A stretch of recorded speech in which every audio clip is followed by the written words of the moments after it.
We have special guest speaker Sara Husk here today. She is Senior Innovation Advisor at Imaginatik and has many years of experience in driving real results out of innovation programs at some of the world's most successful companies. Before we get into the content, I want to say a few words up front about procedure for the webinar. At any point during the broadcast, I encourage you to put your questions in for us. There is a questions panel in the GoToWebinar desktop client that you can use. Anything you type in there, we will look at and try and answer as it comes in during the broadcast. There will be several points that we stop to address questions in bulk as we go along. So if you type in your question, if you wait a little while, we should be able to get around to it. I want to say a couple words about Imaginatik for those of you that have not been to our webinars before. We are a full-service innovation company with the mission to help our clients develop a permanent and sustainable competence for innovation. Innovation has become one of the main drivers of competitive differentiation these days, and you can see innovation popping up in the news, in major branding campaigns from major brands, and in many remarks from leaders of major corporations around the world. It's clearly an important issue, and we have seen lots and lots of good work to be done to help companies succeed by making them as innovative as they can be. And here you see some examples of companies we've worked with over our 15-plus year history. To help build an internal competence goes beyond just delivering innovation. Obviously, we will help with engagements where we can deliver specific innovation results, help you with, for example, a new product ideation campaign, or trying to improve your operations or process, trying to connect better with your customers. But where we really shine is in helping teach you how to do it yourself, so that you can become an organization that innovates consistently in everything you do in both big and small ways.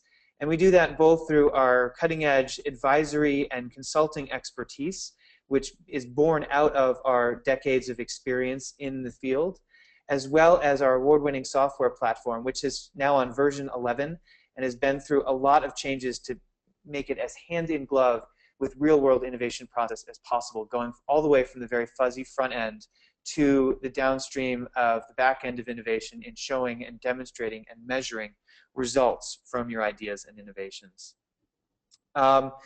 In the journey of building the innovation competence with you, there are a whole number of different services and approaches we can offer. This shows just a very high-level overview of many of the different capabilities we can bring to bear as we help you build and grow and develop and optimize your innovation program, from early stage benchmarking and road mapping and planning, all the way through to certification, training, coaching and development, and in the middle, a lot of work around building ideas, driving towards results, and actually putting in place all the working pieces of a world-class innovation program.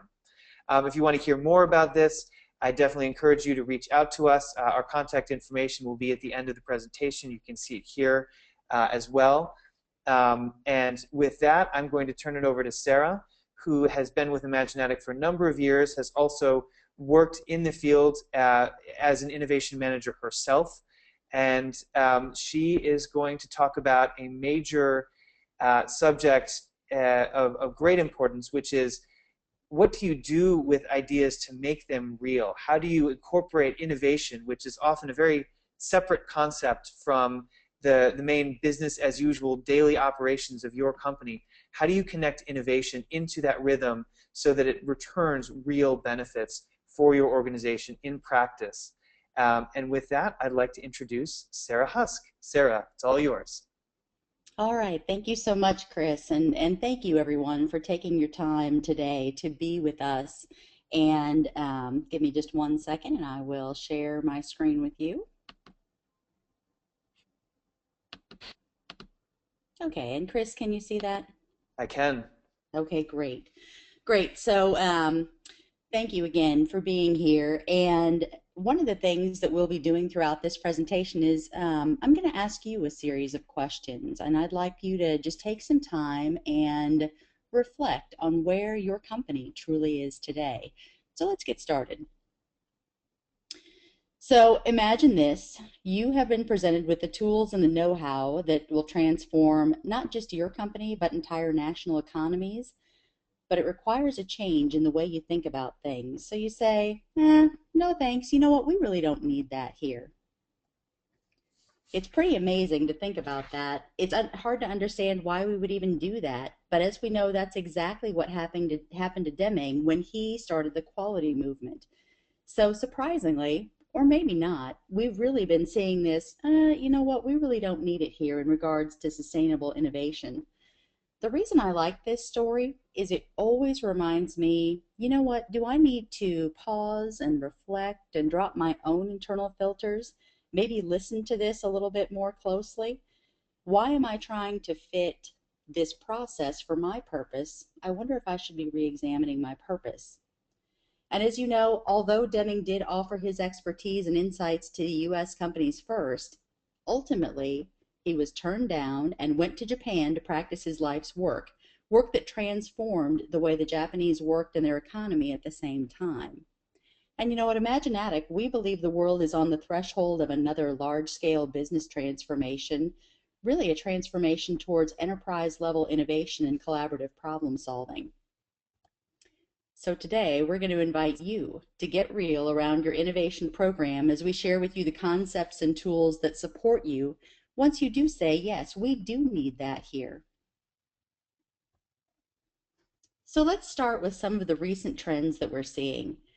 We're really seeing a shift in what people are trying to accomplish with their innovation programs. That shift is, so I've seen positive results with things like idea management. Now, how do I make this sustainable across the entire enterprise? So we're seeing a trend of more senior leaders getting engaged. And actually, that's really ideal because it really is a key piece to a sustainable program. The overall strategy and behaviors are really set by the leaders. So we really need to have that engagement. And in contrast, just to share with you kind of where we've been, we had been hearing, you know, innovation should be kind of an ad hoc grassroots effort. And we do believe people are starting to understand that that really doesn't lead to sustainable innovation results. So I told you I'd pause and let you reflect on a couple of things. So I want to invite you to get real about your own innovation program and reflect on this shift. So think about this. Are your senior leaders engaged today? The other thing that we really notice is, are they aligned around a clear vision for innovation? So does everybody know what innovation means at our company? Really, that's a key part of what makes sustainable enterprise innovation work. Where you've got that alignment, we really see strong programs. So we've got to make sure that that support and vision are both real and actionable. Another trend that we've been seeing is an increased interest in going beyond things like ideation or idea management and really into robust decision making and portfolio management. This portfolio would consider things that are both incremental and breakthrough innovation. And what we've heard in the past was things more along the line of, you know, we're interested in a suggestion box, or we're interested in only idea management, or we're really just looking for a software tool. So let's get real again. In your company, let me ask you this, is innovation still just a software decision? Is your innovation program only focused on idea management? Maybe it's just in one or two departments right now. And real innovation, it does take more than that, a focus on business results and a simplicity that makes innovation easy to adopt. So consider that. We're also seeing an increase in the number of people who are looking for a repeatable, scalable process that can be operationalized across an organization. Now, in contrast, what we had been asked to support before were things like one-off projects or maybe innovation within a single business unit or a single department. So we're starting to see that change as well. And so now you know the drill.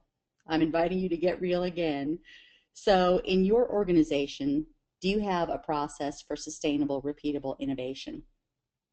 Is it one that includes disruptive or breakthrough innovation as well, and a process for that? If you do have a process, how complex is it? Does it have fewer than 10 steps? Because simplicity is really what gets adopted. So before we move on to how we take the program to the enterprise, let me pause for a second.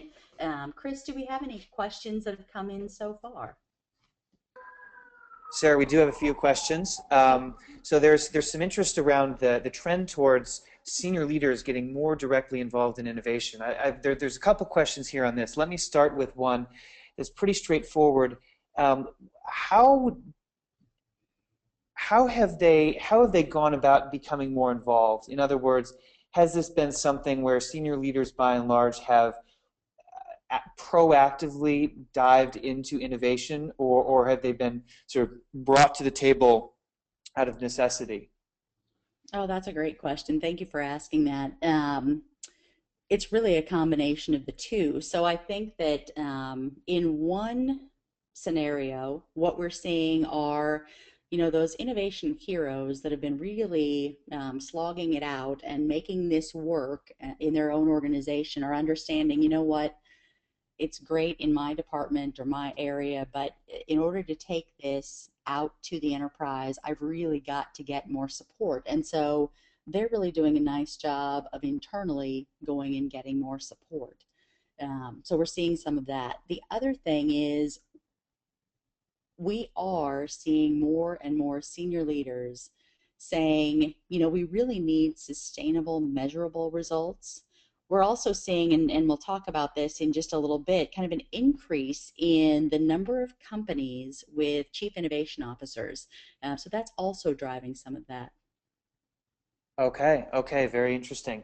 Just a reminder to everyone, if you also have a question, there is a questions panel in the GoToWebinar clients. You can type the question in there and we'll get to them in order. Another question related to the first one, when senior leaders get involved, is their involvement the reason we're seeing some of these other trends, like adding breakthrough innovation, going beyond idea management, having a bigger game plan, and so forth? I do think that that is playing into it. We're seeing a lot of that. One of the things that when we get the senior leadership together and we really start to talk about alignment, we have a group of people who will say, well, innovation is the next new big thing. It's where are we going 3, 5, 10, 20 years from now? And then we'll also have a group on the leadership team saying, well, what about all of the day-to-day innovations? How do we address that?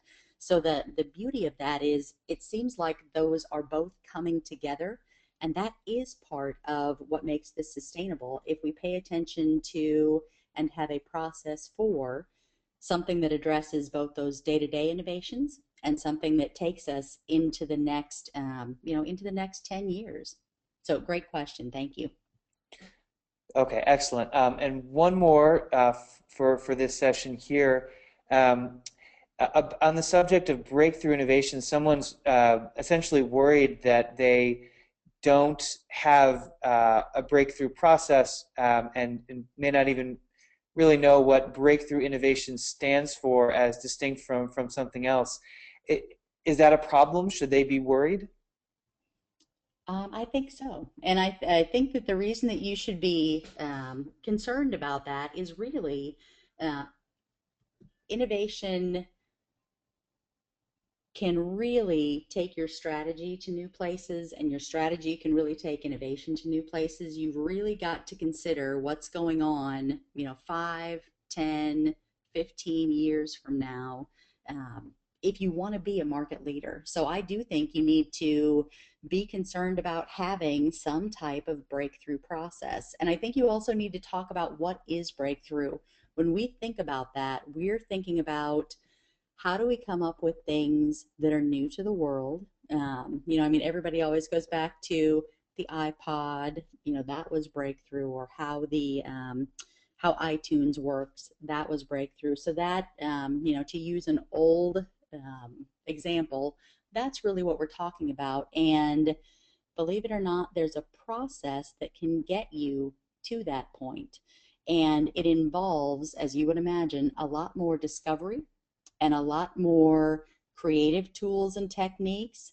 And it really addresses the experiences that we can put people into that will help them bring out their natural creativity and think of things in a different way. So, great question. Thank you, Chris. Okay, good. There's a couple questions coming in, but I do want to keep this moving along. If we haven't addressed your question yet, we'll try and do it at the next break. Sarah, I'm going to toss it back to you, and let's keep going. Okay, super. Thank you. So, just kind of where we left off, we are hearing more companies ask, how do we take our program out to the enterprise and help employees become more innovative so that we can really drive that culture of innovation? And before we get to some of those things, I do want to point out a couple of other things that we're seeing. So the culture of innovation, that's a great question to ask. And actually, in May of this year at the Front End of Innovation Conference, we surveyed a cross section of attendees to see how mature people felt that their innovation program had become. And it may not surprise you that the culture and people aspects were some of the lowest scores in our entire survey. These are also key attributes that can really make an innovation program thrive long term or not thrive long term. So let's get real and think about your own culture and your own company as we look at some of these statistics. So think about this. Does your company allow time and space for employees to innovate? Do you train your staff currently on innovation techniques and skills and really help them build that muscle? Do you celebrate risk taking? Do you learn from failure? How is failure and perfection approached within your own culture? We know these are some of the most difficult pieces to execute. They really require some thought and planning, but we do think that we can help you with this with a repeatable framework. So before we get into that approach, I just want to come back to the Chief Innovation Officer that we were talking about, because we're really seeing an odd conflict with this that we want to make sure everybody's aware of. So the Wall Street Journal said the Chief Innovation Officer is one of the newest and most quickly growing roles. Great, sounds good. Interestingly, though, in the vast majority, there's really no innovation strategy to back up that role. So that's an issue. And then moving on to a Capgemini IESE leadership study, the number of businesses with a chief innovation officer grew by 10%. Okay, that's really interesting. That could be very exciting until we read just a little bit further into that study. So how many of those CIOs believe they have an effective organizational structure for innovation? Only 30%. And that's pretty tough. So again, we think that people are not wanting to get real about what it takes to truly drive enterprise-wide innovation. I think it's fair to say that hiring one person, a CIO, in one position, that probably more checks a box than it really does lead to lasting change in your company. And I know that's really what you're after, is lasting change. So time to get real and reflect again.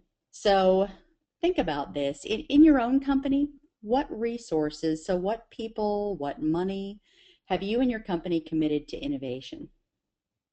The reality is we see far too many innovations, companies coming up with trying to innovate and change the way we do things on one or two part-time employees, or using a budget of like $10,000 or less. And I have to tell you, the reality is we really haven't seen that sustained innovation across an enterprise.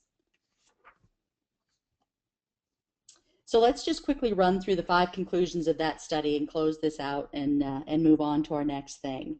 So one thing, so businesses need to be formulating a well-articulated innovation strategy. Innovation does require a vision and direction, as we've already said, and that vision and direction really has to come from the leadership team. Traditional strategy development, it's really not good enough. You need to move the strategy development to the outer peripheries of your company. So think about this. Are you including your employees in building the future? Are you including them in collaborating on strategy? Are you including them to bring that strategy to life? If not, it can really turn into that flavor of the month. And we hear that a lot. We don't want this to be the flavor of the month. So think about that. And actually, this lines up really well with the next finding. So executives really need to reduce the level of disconnect between themselves and their employees. And we see innovation and working on bringing that strategy to life as a great opportunity to engage employees and leaders in new and meaningful ways.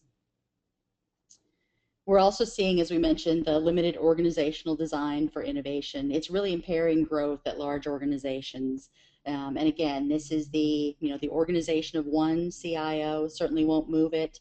Neither will a couple of part-time heroes. Those people are great. We work with quite a few of them, but it just makes no sense to put an entire program on the backs of two part-time employees. Also, an innovation culture, it's a highly important mechanism to enable the agility and just to be able to survive. So there's really, in looking at all of these things and pulling it together, there's really a gap between what we're aspiring to and the reality of what it takes to pull this off. So we're hearing people say, you know what, I want a culture of innovation. I want employees involved, but it seems like we're maybe not closing that gap, and that's really what we see the leadership role as. So moving on to that, what you really need to do is develop an accessible program.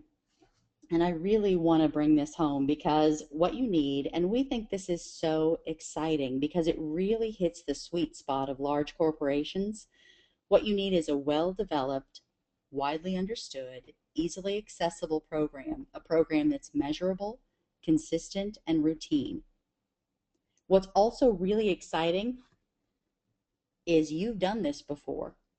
So let me give you an example. Everyone that we've worked with has done something like deploy a Six Sigma, an ISO, a TQM, a Lean, or some variation of that type of program in their organization. And really, this is very similar, except for this time, here's the change. Rather than producing consistent quality and driving out variation like a Six Sigma, this process produces non-routine services, products, and ways of doing business. So I hope that excites you a little bit. So one more opportunity to get real. In your go-to panel, you'll see a raise your hand button that says raise your hand. Press that if you feel like your innovation program is like this right now.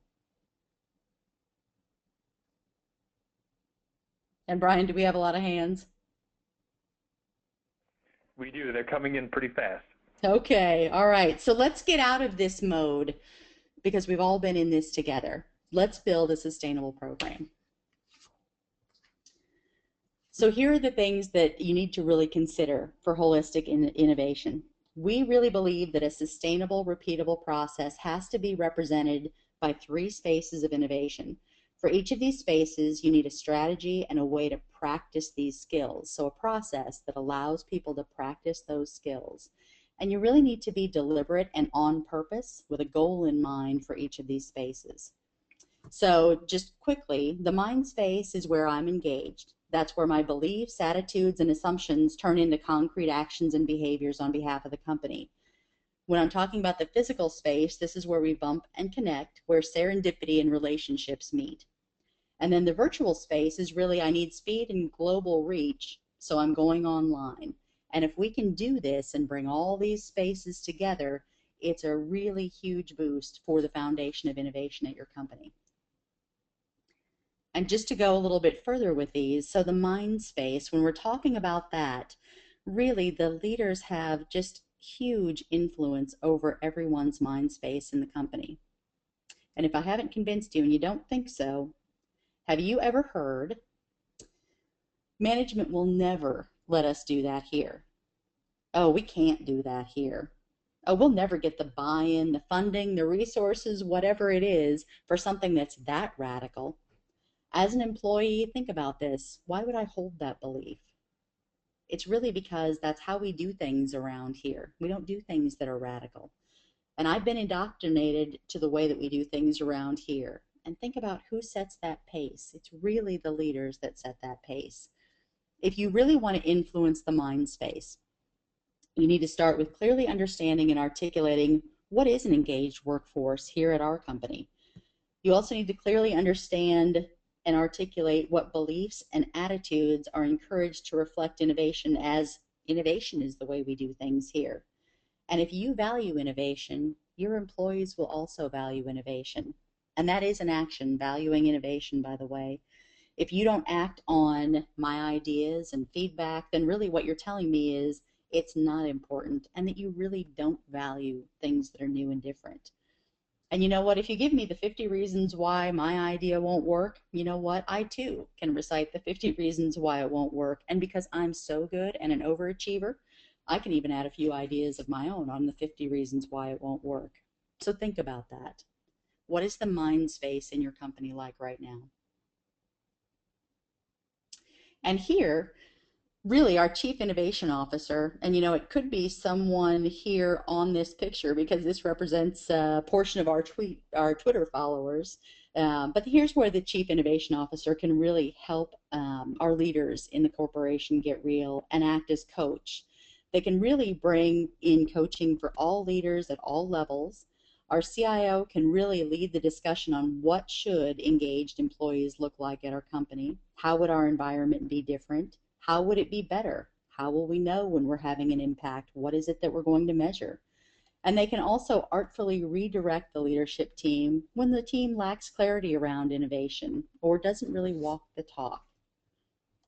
You know, this is tough work, and we may not be perfect out of the gate at this. But, you know, if you have a way to approach the mind space already, that's great. If not, as a first small step, we can really help you design a session for your leadership team to work through these tough and delicate issues. It is tough work. But, you know, the payoff for doing this well is employees who take advantage of paradoxes, absurdities, and all the crazy random data that's coming at all of us from everywhere these days. If you help them support their ideas, they become skilled with using metaphors, analogies, understanding trends, and they're really more inclined to break through those long-held assumptions and deal with the elephants in the room. But you really do have to provide the environment for them. So let's think about the physical space. Why the physical space? Physical space really because we need the serendipity, or what we call bump and connect. Physical because we need to get one another in body language and shared experiences. Physical because creating the next big thing really does involve all of our senses. Physical because that's the best way to observe our customers using our products and services. So I'm not talking about the innovation room, you know, the revamped conference room that's only used once every 3 weeks. I'm really talking about human, interactive experiences. So let's reflect on this again. Think about, how does this translate into your own organization? How does your organization foster these kinds of spaces? What kinds of experiences could you create to drive serendipitous bumping? You know, think about hallways, cafeterias, lounges, coffee stations, outdoor spaces, whatever you have available to you. The other thing that we do see sometimes is, are you only considering using that physical space for marketing and creatives at your company? How about your frontline employees? Are you engaging them and putting them together with customers in a face-to-face setting? That can be very powerful. What about engineers, project managers, process owners? How can we provide the experiences and opportunities for them to be creative and engaged in a physical setting as well? And coming back to our CIO, the Chief Innovation Officer really can act as the lead and bring these interactive physical experiences into the company. Natural alignment really occurs when we think about, how would this activity support the customer strategy? What could it do for creating breakthrough within the company? How could we use this model to crack some of our biggest and most difficult issues that we've been struggling with? How could we use this model to understand our old business in new ways? This environment, the physical space, is a powerful way to flex the innovation muscle of our culture, but we really do have to give people the opportunity to practice. And to get that ball rolling, we can help you build this experience for your next face-to-face team meeting. It's a small, easy, but powerful step into the physical space. And then why the virtual space? Why is that important? Because you do need speed. You do need to be able to reach hundreds or thousands of people inside of a week and have actionable concepts. Virtual because you need that diversity of thought. Virtual because we can't always be co-located. So while I'm asleep in Dallas, you can continue the discussion in Japan and I'll just catch up with you in the morning. That's a reality of how we're working these days. Because a one-day session or a workshop just doesn't give everyone a chance to be heard. And because every business issue doesn't need face-to-face, think about continuous improvement. Do we have to get together face-to-face every single time, or can we be more effective and more efficient getting together in the virtual space? The other thing is with the virtual space, if you use these tools, you can actually extend some of the goodness that came from that physical space session. So you can then take those concepts and tap into a broader base of knowledge and expertise to fully develop that small set of concepts into actionable ideas.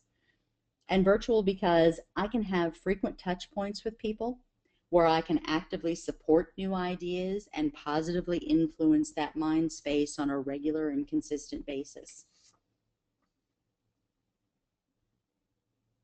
So just a couple of quick stories that hopefully get you as excited about combining these different processes with the spaces of innovation as we are. One example would be we worked with a global consumer packaged goods manufacturer. We wanted to accelerate breakthrough innovation by designing an experience that combined the elements of the virtual and physical spaces for a diverse global team. And the business goal for them was really to help the team find breakthroughs so that they could retain long-term category leadership. That's really what they wanted to go after. So again, breakthrough, long-term category leadership, that's really what we're thinking about with breakthrough. And the results ended up being 72 new opportunities, plus also a new way of looking at breakthrough collaboration. And the great thing is, once you understand the fundamentals of using these processes, you too can combine them in unique and insightful ways to really bring the outside in or breakthrough into your company. And what you're seeing on the screen is just a quote from the business manager that this really did give them a new way to look at breakthrough innovation. Another example, so MindSpace meets the virtual space. This was actually a company, it was a Fortune 35 US healthcare company, and they brought a well-developed innovation vision. They really had a good mind space already. They were an innovative spin-off themselves, so really that was already built into their DNA, which maybe you have at your company, maybe you don't. Maybe that's something we need to continue to build. But what this example can show you is the results when you bring these two powerful spaces together. So they wanted to foster continuous innovation across the enterprise because what they understood was, you know what, the U.S. healthcare industry is under constant pressure to deliver programs and services better, faster, and at the lowest possible cost. And they were already out in front. What they didn't want to do was fall behind. So they said, you know, we need to connect the minds across our company and continue to drive a fast pace. Talk about a fast pace. As a result, since starting this journey in 2011, 48% of the ideas generated have been or will be implemented this year. And just in terms of sheer volume, that company had executed 30 virtual challenges, resulting in more than 3,000 unique participants who shared 2,800 ideas. So 48% of those ideas is what has been or will be implemented. And the topics really range from strategic planning to process improvement and everything in between. So clearly what they did was they combined the mind space and the virtual space, and then they also adequately resourced the implementation of the program. So before we wrap this up, Chris, I just want to pause here and see, are there any questions that may have come in the last few minutes? Yes, there are a few more questions. I want to start with one from a few minutes ago about the findings of the Capgemini study. Someone's asking, there's a point about traditional leadership not being, or traditional strategy not being enough. Um, how is that traditional strategy isn't enough, and what is the right way to go about it? That's a great question. So here's what we're seeing that is becoming more and more effective, and that is engaging everyone in building that strategy. So the leadership has a direction on where they want to go. But rather than just rolling that out to everyone and saying, here's how it is, here's what you're going to do, etc., it's getting people involved a little bit earlier and saying, okay, this is where we want to go as a company. And you're part of that company. And so we want your feedback on, is this the right direction? And how do we get from point A to point B? And that really gets the buy-in. So that's a great question. Thanks, Chris. Okay, great.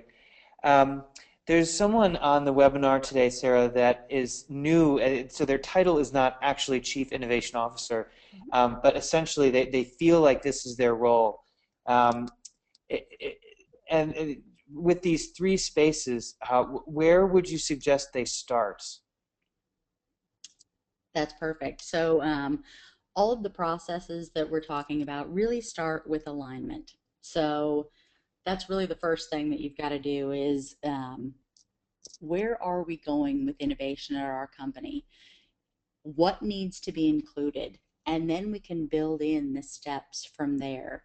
So what we help you do is really design what is going to be the approach so that we can get the right people in the room to have that alignment. How do we figure out where are we today, in an open and honest way, and then how do we figure out how we're going to execute over time, and how do we continue to involve more people? How do we continue to build those skills? So this really is a journey over time. So we're talking, more than a year, more than a month, those kinds of things. But that's really where we help you get started. Is let's just get the alignment started and the conversation started within our organization. And I think what that really does is what we notice is once that conversation has been had by, the innovation group, leadership team, whoever is driving this, is okay, we've made a commitment to talk about this and to really start making it real. Now there's no going back. Let's start taking those steps forward. But we think it really starts with that conversation. Okay, great. If anyone else has a question, again, type it into the panel here on the in the GoToWebinar chat session. We have another question. Can innovation be equated with improvement, or do you think they're separate? No, I don't. You know what? I think that this really is a natural extension.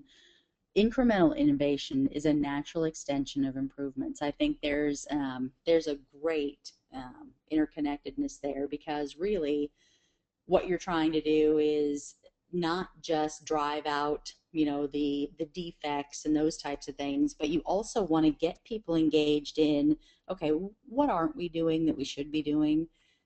You see this every day, or you interact with customers every day. Where are the big pain points? Where are we doing things that are just, nonsensical? And it happens everywhere. So there are always things to work on. This is a conduit to get people thinking about that, and it's a good place to start for frontline employees to help start to build that muscle. Okay, that makes a lot of sense. There's another question about who to involve.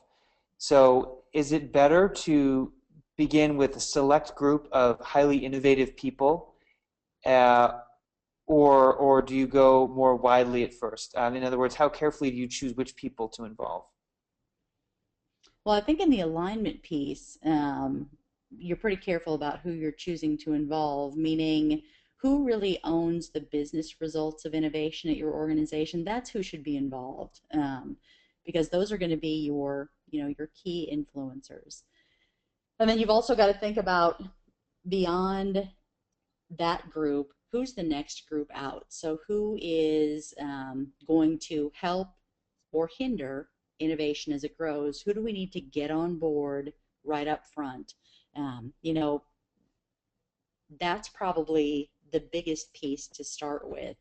And then when you're thinking about who to involve in breakthrough, it's a totally different group. So wouldn't it be interesting to bring together people from diverse locations, backgrounds, and job functions in a face-to-face setting to be able to work on some breakthrough projects on where are we going, in the next 5, 10 years.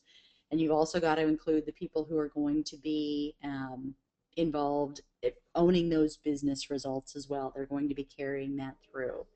And then for virtual space, you can start really any end of the spectrum.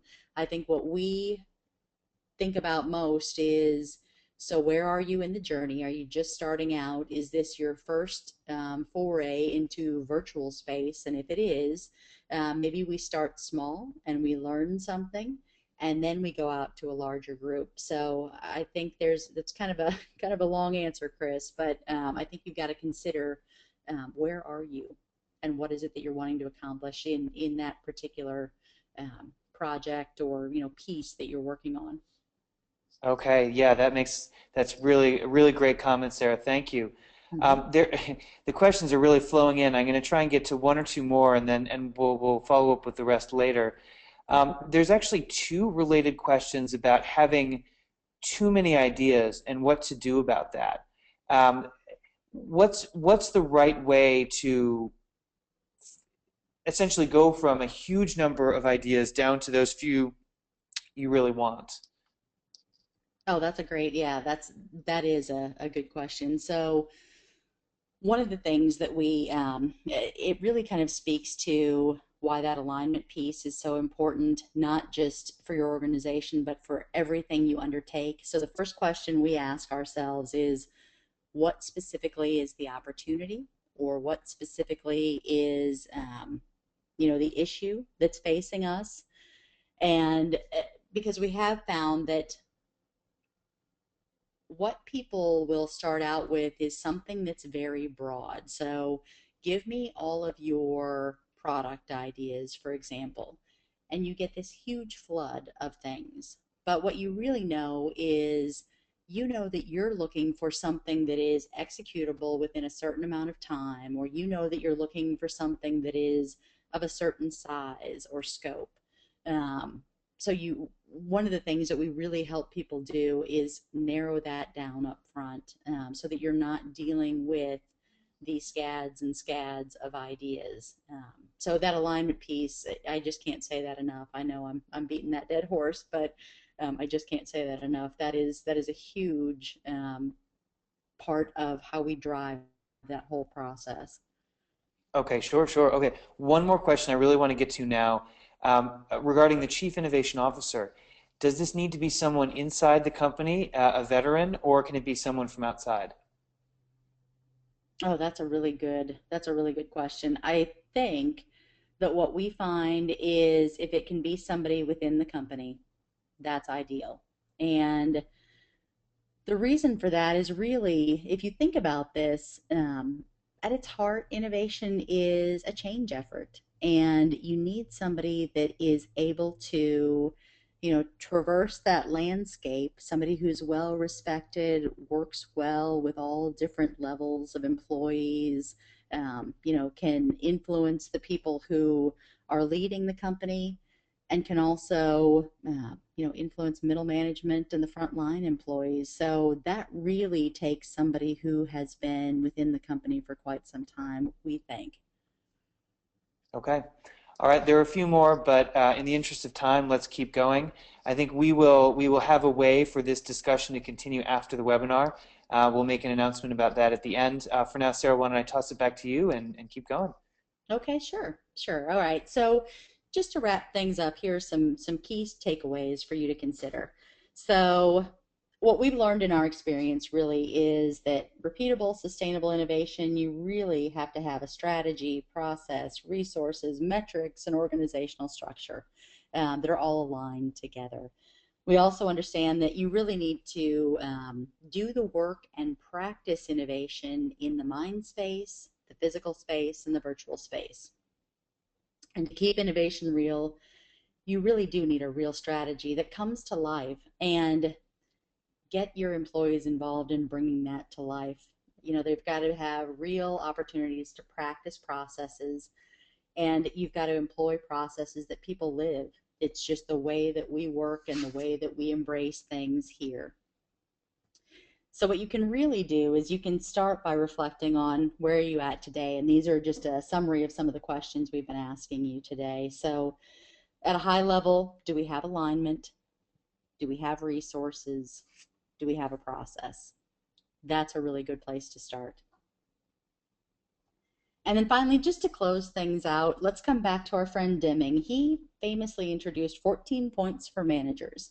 And I know his focus was quality, but you know what? There are 5 of his points that we think are just as true for implementing sustainable innovation. So adopt the new philosophy. So the implication is that management should actually adopt the philosophy rather than merely expect the workforce to do so. We've talked about how important that is to the mind space. And for an innovation process, it really does mean getting real as a leadership team and aligning around how do we define and execute innovation every day. It really means walking the talk, actively sponsoring innovation, supporting new ideas, helping others build on their own thinking. Also, drive out fear. So what we're really talking about is building courage. So what you can do is support those unique and different points of view, promote risk takers, find ways for employees to test and learn things quickly rather than having to go through a full-blown review every single time. Also break down barriers between departments. That's probably kind of a no-brainer for all of us. With the time to market becoming increasingly shorter, we do have to bring people together to collaborate on behalf of our customers. Those that do, I think we all know, will sustain and grow in this economy. And as leaders, we've got to find ways to have those different and opposing points of view bump and connect more frequently. And eliminate slogans. And what he was really referring to with this is it's the process, it's not the people. So if you're not getting the innovation results that you want, really look at the process that you're using. Are you optimizing all of the spaces of innovation that we've talked about?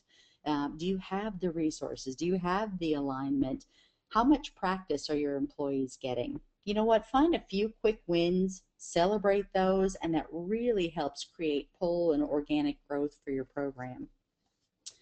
And then finally, the transformation is everyone's job. You know what? For everybody who's embarking on this journey, we really are in this together. And then just keep it real. So realize where you're at, not just where you want to be. Involve everyone. It can't just stay theoretical. You've got to take action and learn from this. There are going to be some mistakes, some things that don't go right. So how do you learn from that and develop a sustainable, repeatable process? And Chris, I'll throw it back over to you. Thank you so much. Thank you very much, Sarah. Great presentation. Really appreciate the time you put into showing this to us today. We do have a couple more questions. I want to see if we can get to a few of those before the top of the hour. One that I think you'll really enjoy, Sarah. How important is recognition and reward in making innovation real? And to the extent that it is important, what does it look like? Oh, that's great. Yeah, I do like that one. So what I will say is if you have not had a chance to, and maybe we can share this, if you haven't had a chance to explore some of the research on this topic, the latest person really is Dan Pink to talk about this. If you haven't read Drive, do so. But there's also a really good short video that summarizes his points. But even go back to some of the older research. Take a look at a book called Corporate Creativity. It's probably a good 10 to 15 years old. But really what everyone is pointing to is this. Stay away from the money. Stay away from the tangible things, because what you're trying to incent is my intrinsic belief in a greater good. And the way to do that is not with money. In fact, if you pick up a copy of Corporate Creativity, there's a really good case study in there about American Airlines having to undo incenting with cash. And I think it's a good one for people to take a look at before you embark on that journey. So what does it look like then? I think you do have to consider what does that look like and what works here in our company. So things like um, recognition. You know what? There is nothing like getting recognition from your immediate boss or supervisor. Recognition like we've seen people do, fun, crazy things like do an innovation, almost like an Oscars approach. So, red carpet, the whole 9 yards. But really, what you're getting is recognition. You're not getting money for that. We've seen people do things like um, if your idea is chosen, you get to work on the idea and see it all the way through to implementation. But as you can imagine, we're all different. So what incents me may not incent you. So I may say, yeah, I'd love to work on that idea. Or I may say, you know what? No, I had the idea. I really would rather somebody else go ahead and implement that. There's nothing wrong with that. But again, this is where we've got to start thinking through what's going to work here. What are the behaviors that we want to incent? And how do we get to that point? Okay, so it sounds like there's no simple prescription other than take the issue seriously and be careful not to incent in a way that doesn't match people's real motivations. Definitely. Yeah. Okay, one more.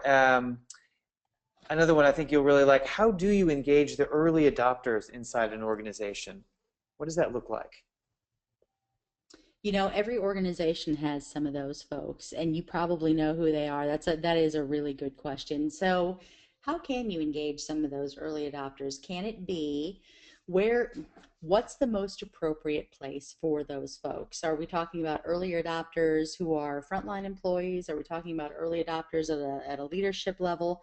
Because I think you've got different levels of influence that you're looking at there potentially. But the early adopters, just thinking about the virtual world, for example, um, you know, invite them to everything, offer the opportunity for them to champion and to tell people about and to get involved and to help be a part of um, engaging others and bringing other people in to the program, because a lot of the early adopters say, yeah, this is the way that we should work. This is exciting. Let me go tell everyone about it. So if we can make them evangelists or champions, that's great. Excellent. Sarah, I want to thank you again for a wonderful presentation. I want to thank everyone in the audience for some great, great questions and for staying with us throughout the hour.